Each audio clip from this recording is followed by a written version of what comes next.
Welcome to the Humour in Games podcast, an analog and video games podcast about how humor is experienced, designed, and analyzed in games. We are Scott DeYoung, Mark Lajeunesse, and Andre Zanescu, and we'll be your guides in this 6-episode series. Throughout each episode, we'll break down different theories and forms of humor. We'll draw on interviews with designers, critics, and academics as they discuss the different aspects of humor, their own lived experiences, and how their work utilizes humor in games. In this week's episode, we chat with Toft to discuss their various individual and collaborative projects that explore relationships between technology and playful expression. Yeah, so the kind of scholar I am, I'm a research creation scholar, which means that I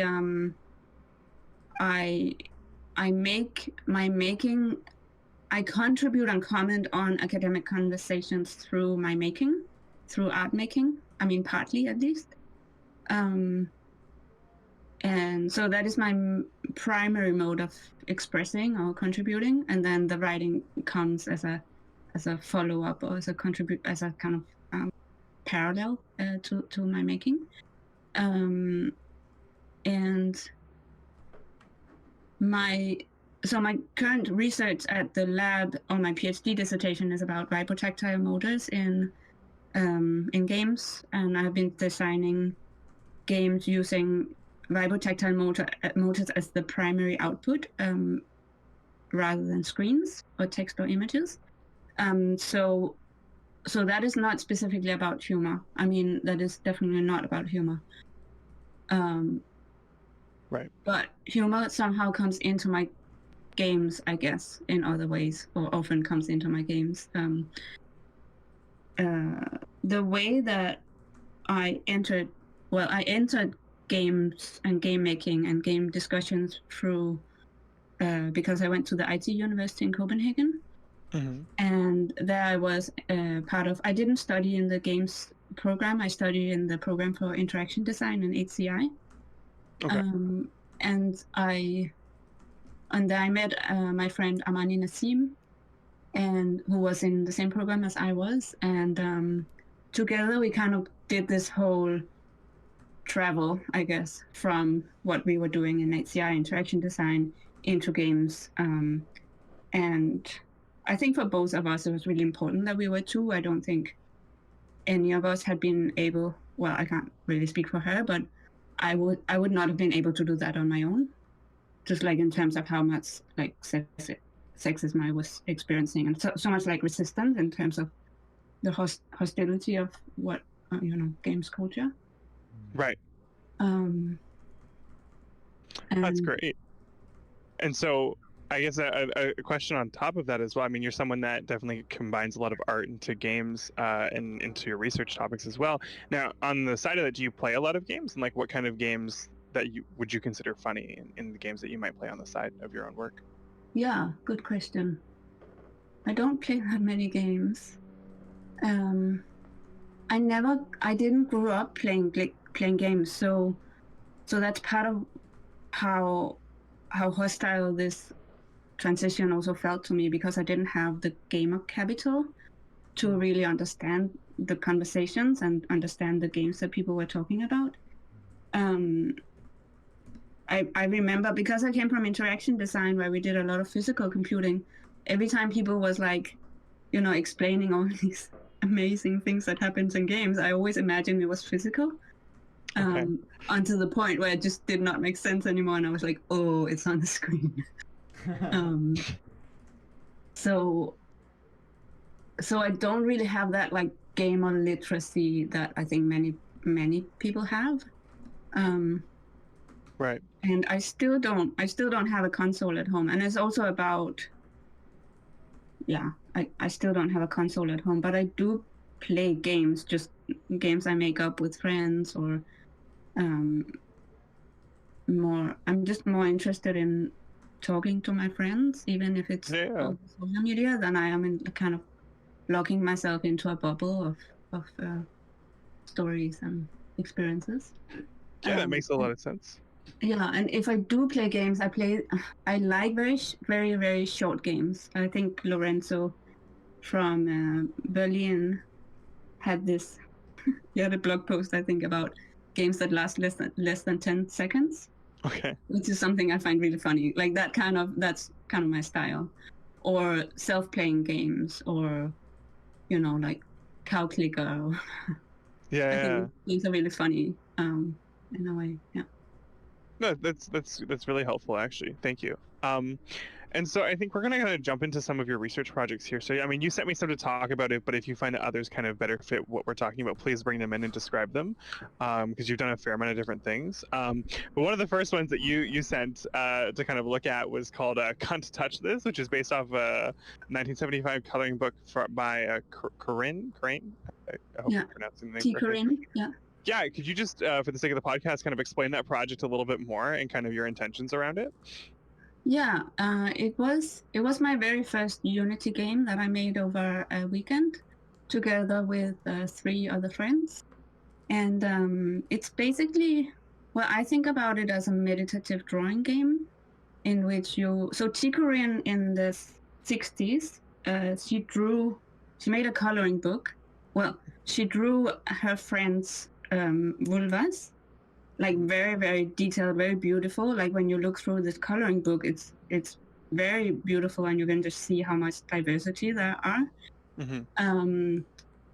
And my friend had brought this one. We were at a game jam in a rural area in Denmark, and my friend had brought this one, and we were sitting in this, our locker room, or where we were sleeping, and we were just, browsing through this, and we thought it was really, beautiful and funny and interesting, and because I didn't have any programming skills in Unity, so I was just like, okay, let's, make it into a drawing game, and that's what it is. It's a very, very simple game. It's for tablets, like for touch screens, and you kind of draw these vulvas, and then there's one sound effect, which is very evocative, and and that's it. And then when you have over a certain amount of time, it kind of explodes into this orgasm, and that's it. And that, when we were making that, we were very much in our own bubble. I mean, it was in a game jam that is male dominated and all that, but we were in our own bubble of having our own jokes and just prioritizing each other. And then I remember at the end of the game jam, it was like this bubble just burst, because suddenly there was like a lot of, I don't know, there was just like a lot of drama around this game. It won some kind of award, and some people got really angry and started discussing, and then the person who gave the award broke down in tears, and it was like so dramatic. And it was such a contrast between like this meditative drawing experience that we were aiming for, and then the kind of shock value that this cunt game suddenly had. Right. So, yeah, so I mean, over time we have developed this concept of broception, which is this idea of the way that this game has been perceived by male audiences as this, I don't know, like in many different ways, but as this like shocking kind of humorous, awkward, embarrassing, shocking kind of statement. Whereas for us, it was a very meditative, healing kind of experience. That's really interesting, because that's a piece that we've been talking about a lot too, is around like designer intentions, especially when you're looking at perhaps making a statement or trying to design specific kind of, you have a specific goal in mind, but then your audience plays it, or people who aren't in your expected audience play it, and they have very different kind of expectations. That's something that happens in humor sometimes when humor falls flat, but it sounds like this game kind of brought that out as well. Yeah, exactly. And so how did you as a designer kind of manage, like how did that impact you as a designer making this game, and manage that kind of reception? I think that I couldn't be bothered to manage it. I was at a state where I think I just couldn't be bothered to, because I was so much focused on prioritizing my own well-being, because I had been in a work situation with a lot of abuse, and I needed to heal. And this space with my friends was my healing space. So the way that it was perceived, I just could not bother. And then at some point it was nominated for the Amaze Award, and because it's full of bugs, like it was like my first Unity game that I made over a weekend, so it's just like completely broken. And so then people started like, oh, maybe we should fix all these bugs, and I was just like, no, I can't, I don't want to, because my then it starts becoming work and not a healing project, if that makes sense. So in that way I was really resistant to, but I mean, that's me personally, I can't really speak for the other people in the team, but I was just like, I don't want to do things that are not kind of nourishing to me around this game. For sure. I mean, yeah, and I kind of have like two other kind of questions around this. I mean, you talk about the game for you and your team being very meditative, and part of that meditation, as I'm understanding it, was also humor was kind of part of that piece for you guys? Yeah, it was, for sure. And so, but you're saying that the audience reception did not find the game funny at all, and in fact, people were offended by it? Is that kind of what people were kind of getting out of it? I don't really know, actually. I mean, some people find it very funny. I think there are a lot of mixed reactions. I don't know. Yeah, I mean, like, we talked about it. We thought it was hilarious. When we were looking at it, we thought this was like super, and especially the description you have for it on your website. I was like laughing talking about it with my roommate. Right. Yeah. Yeah. So that's the kind of humor we did have in the group, and we did laugh a lot. Good.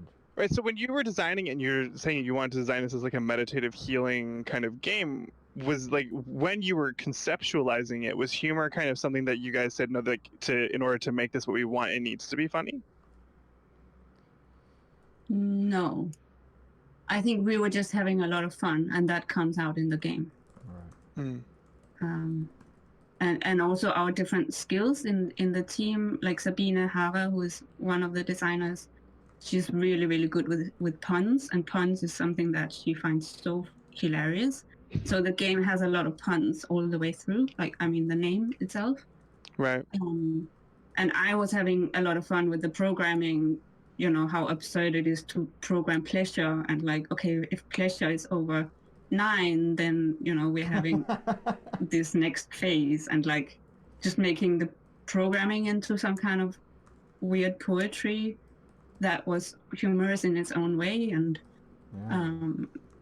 so I think we made it humorous to us, and that comes through in the game itself, I think. Yeah, and I guess what I'm kind of curious around is like when you were designing mechanics, right? Because you kind of went from just a coloring book to something a little bit more interactive in terms of changing brushstrokes. The actual image, it sounds like it responds to your brushstrokes in some capacity. And so, like, what part of that design, taking it from a coloring book to making it this final product, like, were you guys thinking, oh, that's pretty funny, or like, how did those kind of come about, those pieces? Well, I think if we were laughing or finding something funny, it came on the list of things we wanted to do,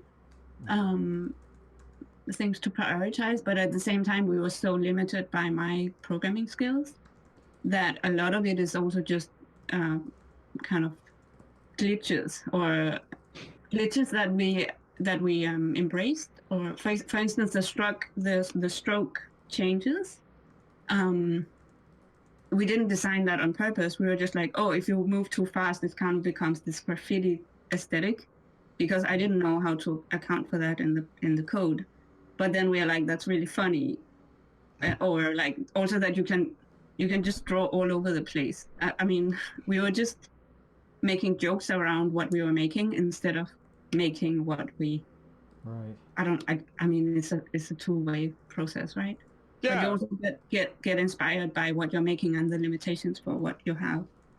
No, I think that's really interesting. It's a theme that's kind of come up in some of our other conversations with designers as well, is how like sometimes a bug comes up and then they think it's even funnier with the bug, so then they work with it and they're like, we're going to keep this in. Yeah, exactly. Which is really interesting. But it sounds like for you guys, the process of designing was almost just as meditative as it was the actual end result as well. Yeah, for sure. That's really cool. And so, like, I guess one final question around this project specifically that I'm kind of interested in is, like, you guys found this this coloring book, and did you immediately say like this is going to be a game that we're going to make, or did it kind of just come out of, like, how did you choose that to be the topic of this game, as opposed to anything else at the time?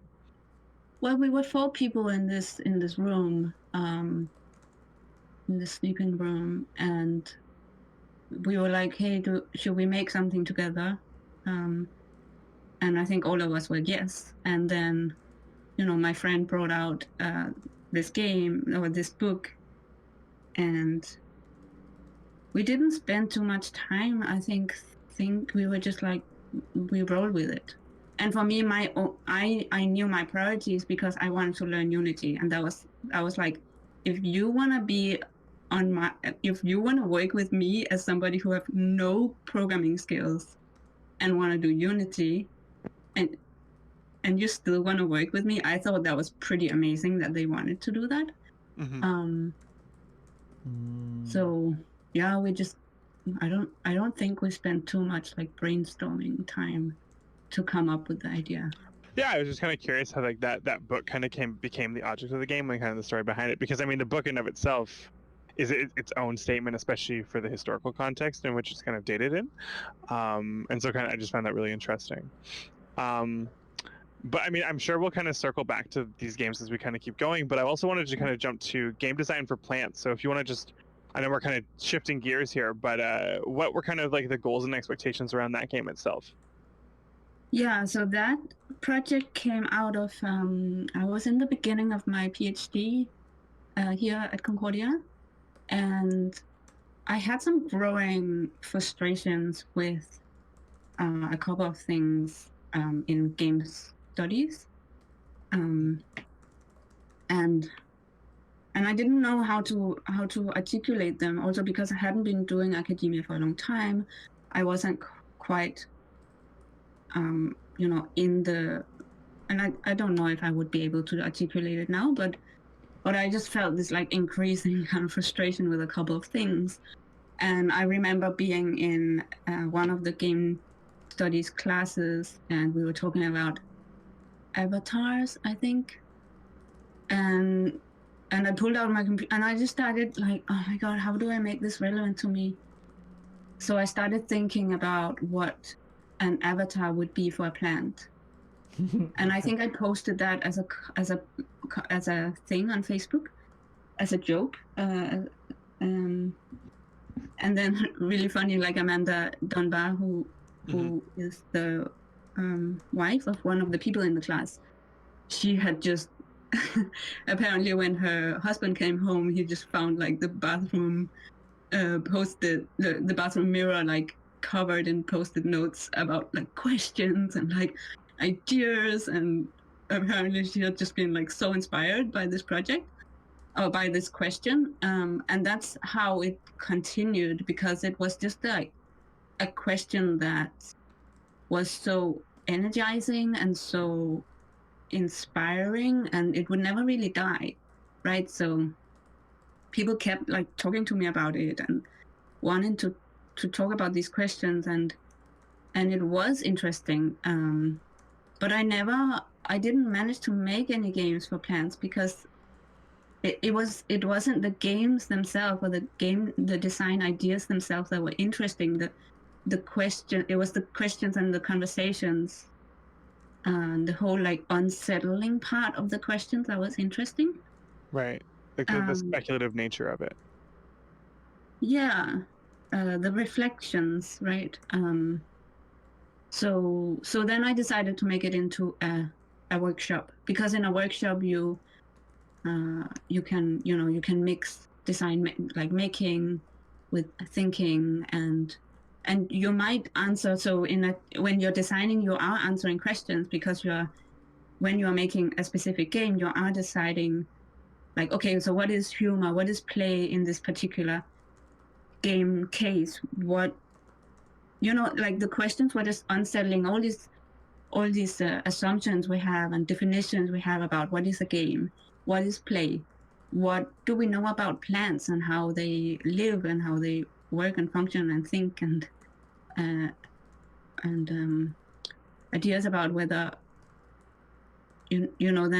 then we would have like, how do you design for people who are different than yourself? Can you design games for other people? Can you design over differences, right? Can we assume that I'm making something that is interesting for you? I'm making so many assumptions about what is funny for you, or what is pleasurable, or what is play for you. So it was just really interesting questions and conversations, and I think that the humorous part of it was keeping it alive and keeping it energized as well.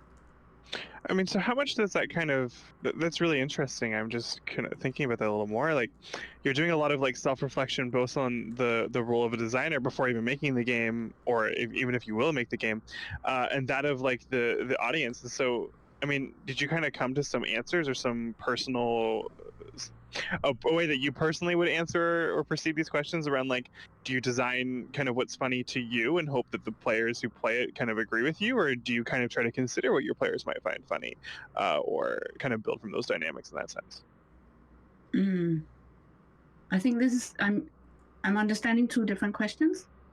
One is about whether I decided on any answers to the questions that was raised in the design in the workshop. And sorry, yeah.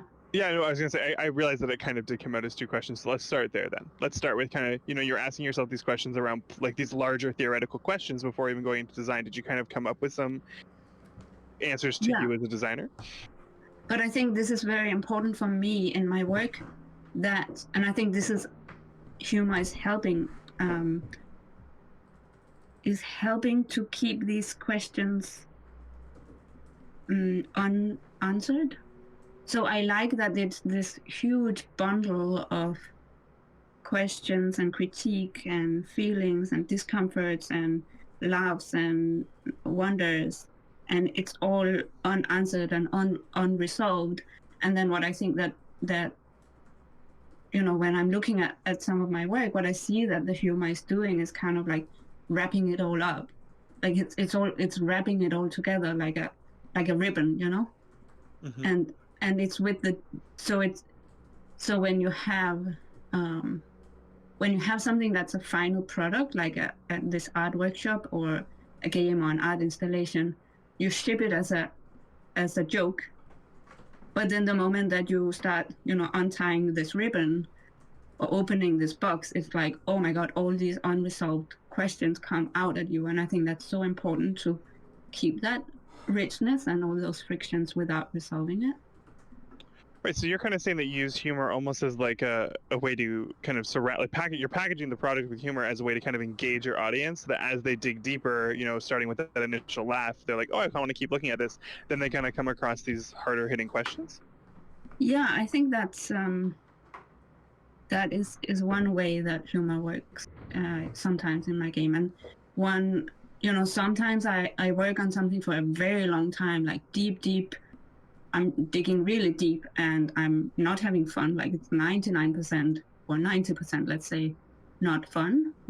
And it's just like I'm just, theoretical questions and I'm frustrated about things. And then like, oh my God, deadline is running out. Like I have spent a year on this project. Deadline is running out. What do I do? And then like humor kind of happens as a way to wrap it up last minute. So humor very much comes in near the end of a project for you, not kind of in the early bits of the design process. I mean, like you're not not thinking, but that has definitely happened as well. Would you kind of have? I mean, this is great to talk about. Can you kind of ground this in a little bit more of an example for me? I mean, you mentioned like the workshop, but maybe explain a little further and how humor was incorporated there. Yeah, well, for the workshop, sorry, maybe I jumped there, because for the workshop it started with a joke. But what I'm talking about here is another example, which is a game installation a game installation I made called Earth Place, mm-hmm. which was that was like a game installation I worked on for a year, and I started making these small DIY antennas. I was interested in at the beginning. I was interested in a couple of things. I was really interested in reusing materials, so art making that doesn't go out and produce more trash.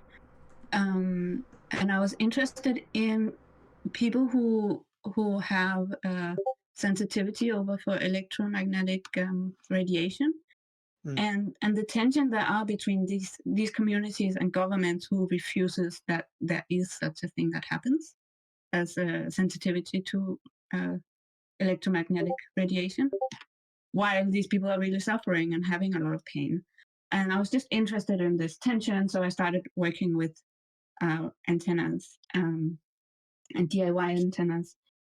And another question I had was also about how come it is so hard to both design and also play games and feel connected to the world, both especially in a material way. That we kind of, the moment that we start playing, we are locking ourselves into this bubble. While in fact, I think Parika has talked about these geotechnologies and how the technologies we're consuming are really restructuring the material configuration of our planet, and also it's so tied up in labor, and it's tied up in very, very material things, but it's very hard as a designer and even as a player to connect with those processes.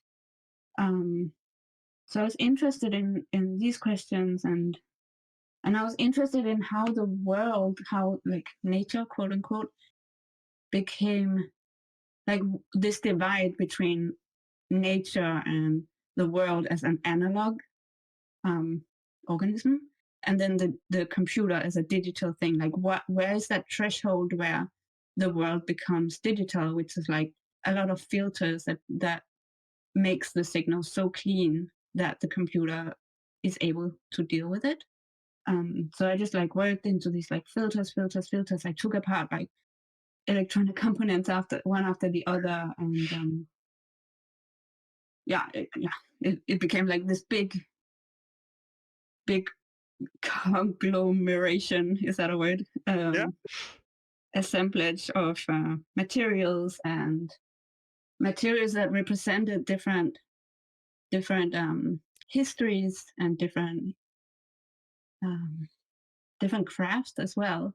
So I followed through with this project of reusing materials. So the metal I was using for the antennas was some metal I had found in a residency when I was in Detroit, and the amplifiers I was using I had found in it was antique amplifiers I had found in a little shop in Copenhagen. That was actually, I'm pretty sure these amplifiers were made by the women that Lisa Nakamura talks about in in what became Silicon Valley.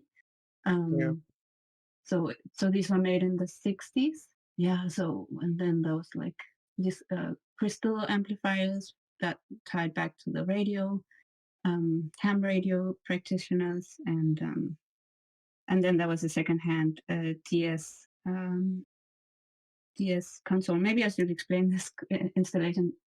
So basically, I had all these Earth signals that I captured with these DIY antennas, and then I hooked them up to a Nintendo DS console that was playing a game called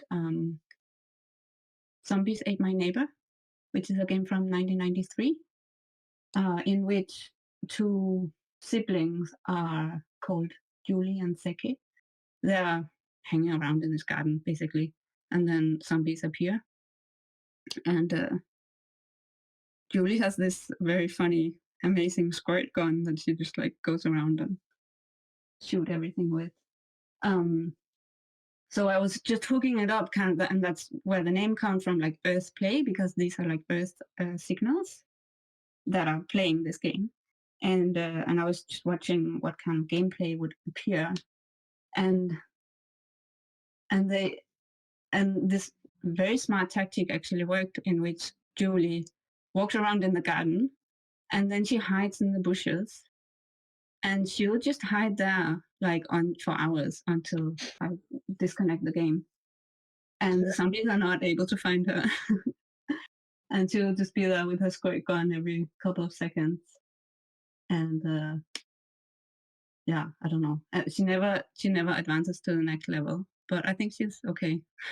I mean, But she yeah, also never dies though, so that's kind of a win in terms of game standards. she does what? She never dies either, though. So it's. Yeah. So I guess so. You were saying that you kind of like packaged humor into that project near the end, as kind of like the Yeah, ribbon because finish. I was through all these like filters and listening to transistors, and you can take these antennas and onto different kinds of rocks and crystals and transistors and amplifiers and see, and you can hear different things. So I hooked it all up to speakers so I could hear the signals. And I guess I was wondering, like, I mean, I was getting somewhere, but it was just getting deeper and deeper and deeper. And then, a deadline was coming up and my funding was running out. And I was like, what do I do? So in that way, this kind of pop culture reference came in as a wrap up, I think, at the end. That's really interesting. It sounds like a great project. I wish I kind of had been there to see the installation. I guess what really strikes me when you're talking about it is kind of how serious of a subject matter that you're trying to address. And then the fact that you kind of use humor as a way to, wrap that up. And that's kind of a piece you were mentioning about earlier. But I mean, does that not ever, did you ever have concerns or, concerns around the idea that humor might take away from the message that you're trying to put into the game? I don't think it does that. I think what is insensitive is to do the answering of questions that are way too big to be answered. And I think humor allows these questions to be open and unanswered in a respectful way. It's like maybe that's called dark humor or something, absurd humor. Yeah, I'm thinking about, when is humor insensitive?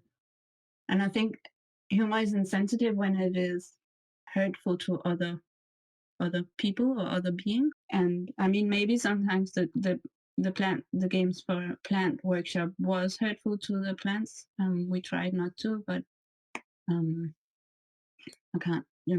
That is a question. Yeah, Yeah, no, I I don't mean, know.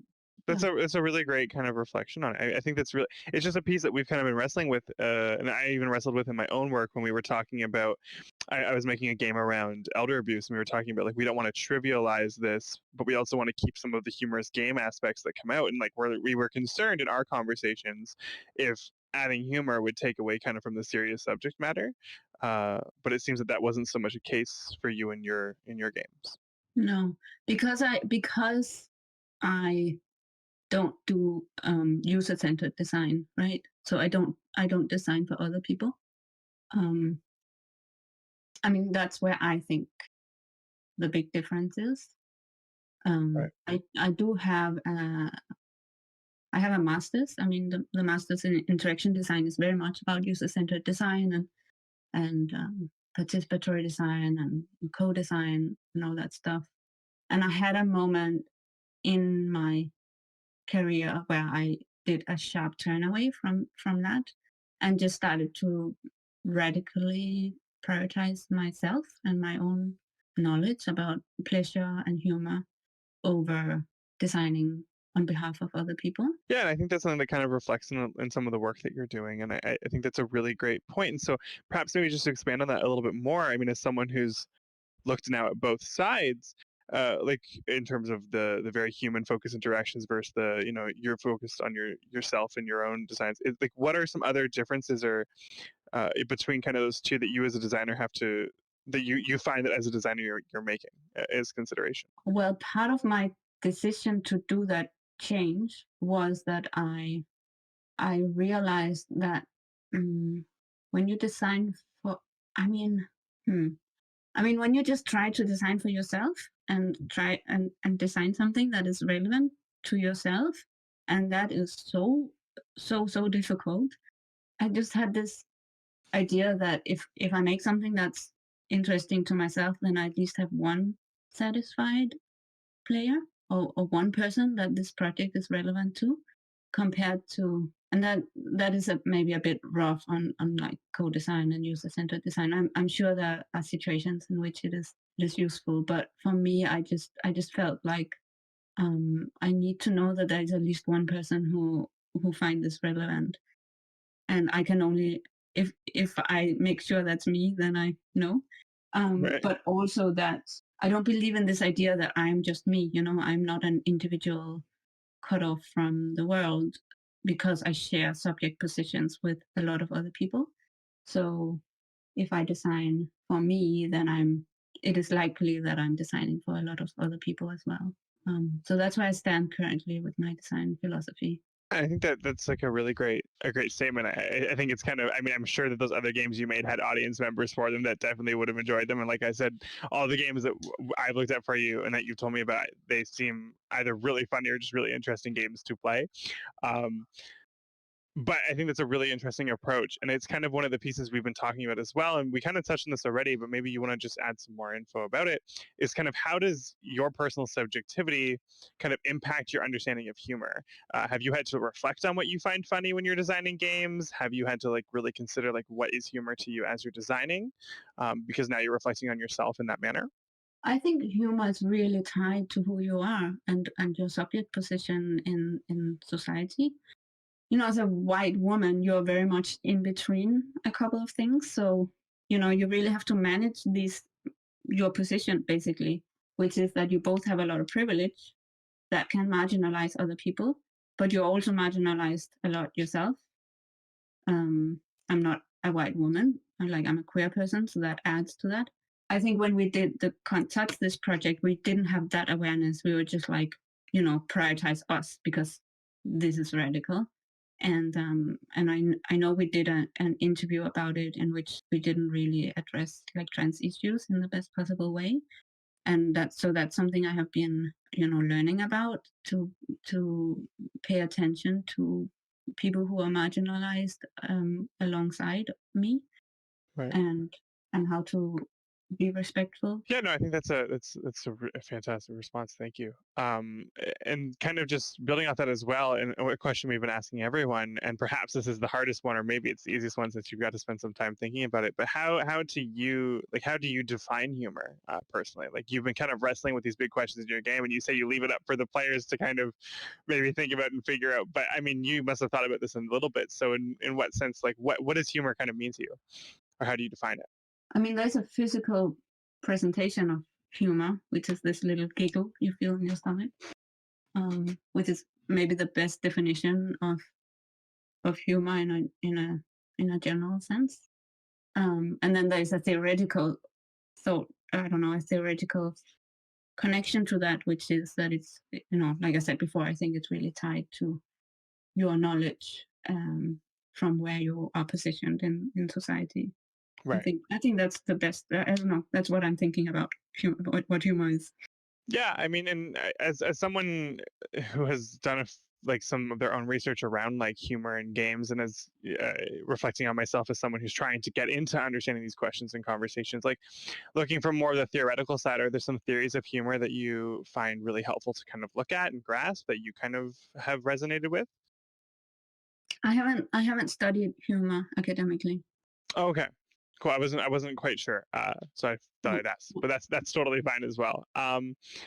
In that, But I do tie it to I've been writing about standpoint theory and the way in which so I have this concept that I call design bleed, which is when you're designing and you're designing especially in groups, and then you have that moment in which where you feel kind of aroused, or you feel like an increased energy, in which your kind of humor or your sense of play or your sense of relevance is coming out. So this is not explicit, this is not only humor, but I think it's very much tied to humor. And I connected to standpoint theory in this way that is that knowledge is like, yeah, I think it's phrased like we have a double knowledge. We can have a double knowledge. So in the case of humor, we would like we understand mainstream humor. Like we will laugh at the right moments if we have to, but then there's also something called a feminist humor, or there are many kinds of humors that are positioned at the margins, that we understand in parallel to the mainstream humor. That's really interesting. I think that's a great. I personally haven't spent the time looking at that. Maybe I mean Mark spent a little bit more time looking at the theory, so maybe he's come across that, and he might have some questions about that before we finish today. But just kind of going back to kind of how you taking that into consideration, I guess. When you're designing games or when you're looking at projects or games that people have designed, like what is there like mechanics that you consider to be funny, or are there intentionally designed things that you kind of just think are funny in general in games or in projects in that sense? I wouldn't lock myself down to say like one mechanic is funny, or I think it's something that stays open for exploration. Um, yeah, otherwise I would call my work done, I guess. Yeah, no, that's a very fair point. I guess I was just more interested in like some of the pieces in games that you kind of think are humorous, like personally. Because I mean, as you mentioned when we were first talking about "Can't Touch This," is that like you and your team went into this very much like we think this is hilarious, and I think that it reads that way for a lot of people. But then, based off you explaining the feedback for it, it didn't read that way for everyone else. And so I'm still kind of curious and kind of like for you, what do you think is funny? Because that's not what everyone else thinks, I guess. So I'm just kind of curious. I mean, and I think that's the case, right? We don't all share the same humor, which I Yeah. think is okay. That's okay. No, exactly. I want that's the kind of we went through kind of the list of questions that I have here. I'm still going to ask you a question at the very end. I have one more to ask, but before I get to that one, I want to give a chance for either Mark or Andre to kind of ask a question. Should they have any that came up throughout this conversation? Um, I suppose the only kind of question I had, if you wanted to elaborate on it, you didn't have to, is sort of like how do you feel like standpoint theory is working in a humorous context compared to, say, like a political context, even though humor is political, but or even maybe a secondary question here of what does the laugh do to like the political aspects of a project? Mm. And that's not necessarily like governmental politics, but social politics, because standpoint theory is pretty critical there as well. But also, as you rightly point out, like is so important about how and when we laugh, and sort of that, I don't know if it's necessarily code switching or what, but about we know that we can laugh along with the masses, but then there's the second part of that too, right? So what happens there, if you wanted to elaborate? I don't know if I have an answer for that. That's okay. Standpoint theory talks about knowledge. Yeah. That it's a knowledge project. It's a research methodology. So I guess I'm making a bit of a leap saying that knowledge and humor is the same thing, but I do think that humor is tied into knowledge. I actually agreeing with just what both of you just said. I think connecting humor and knowledge together is kind of just a way to kind of conceptualize it and think about it is really interesting. It's something that, I mean, I personally haven't been thinking about when we've been kind of having our conversations around humor, but I think it's something that is a really nice direction to start taking. I just want to add that I think that humor is very energizing, and in that way, I think it's important for survival. I think that often the one role that humor plays in my work is that it energizes me to continue. And when you're doing, social justice work or political work, I think having that energizer is really important, to not, burn out. And, Yeah, and the way that humor has functioned in political struggles and activism in many different contexts, is I think that's maybe a place to look. Well, I think your work actually does definitely reflect that. Just how you've kind of explored humor either directly or on the edges of a project or at the end of a project. I think the way that you've looked at humor is really interesting, both as like a meditative space, but also as a place to kind of make a statement or to kind of pull people into research questions. I think that's really interesting and really novel, especially compared to some of the other projects we're looking at. Because I mean, just to kind of put this project into perspective, we're talking to also like AAA studio people. We're talking to other indie designers, and so it's really nice kind of hearing a research creation perspective here. Yeah. So thank you for that. before we end this, it just also respecting time, I like to always make sure, is there any like question that you had wished we'd asked, or anything that you wanted to talk about coming into today that we didn't get a chance to talk about, or you wanted to kind of expand on? Yeah, maybe I just want to say that I have this approach that like humor happens in my games. Like I don't intentionally, it it's not something I work with structurally. It's more something that happens, and I'm really happy when it happens. But I also want to acknowledge that it's a trade. Like comedy is a trade, and there are ways to work with it structurally. But I'm not an expert on that. I think I don't know. That's just like I just want to be sure to acknowledge that. Yeah, I think that's a piece that is kind of been really interesting coming up, because we talked to some people where they share a similar idea where it's like, yeah, we were designing and then it kind of became funny and then we kept going with it. Which is kind of a similar sentiment to what you're kind of saying there. But we had other people that are like, no, we were like, this is going to be funny from the start, and so we thought around it. And I think it's really interesting also just hearing how you define, understand, and kind of reflectively think about humor from those different standpoints. Mm-hmm. Oh, another way that, sorry for, I'm No, just no. going to add this, because another way that I have worked consciously with humor when I did co-design, or when I did, co-design or design in bigger groups, was to use laughter as a collective decision maker.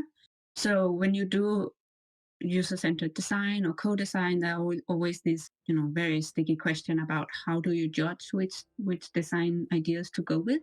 And you can analyze it, and you can have these structures about, you go around the table and you ask everybody and you hear everybody's voices, or you can have it more or less a fair in which it's just like the people who are most bold makes the decisions, or there are a lot of different strategies for doing these decisions, but I have used laughter as very intentionally as a decision maker.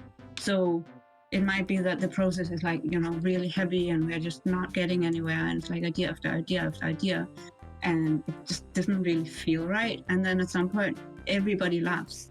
And when that happens, I'm just like, okay, that's it. We move on. We don't need to talk more about that. The decision was made right there when everybody laughed, and then we move on. That was our interview with Ida Toft. Thanks again to the Tag Lab for supporting this series, and thanks to you for listening.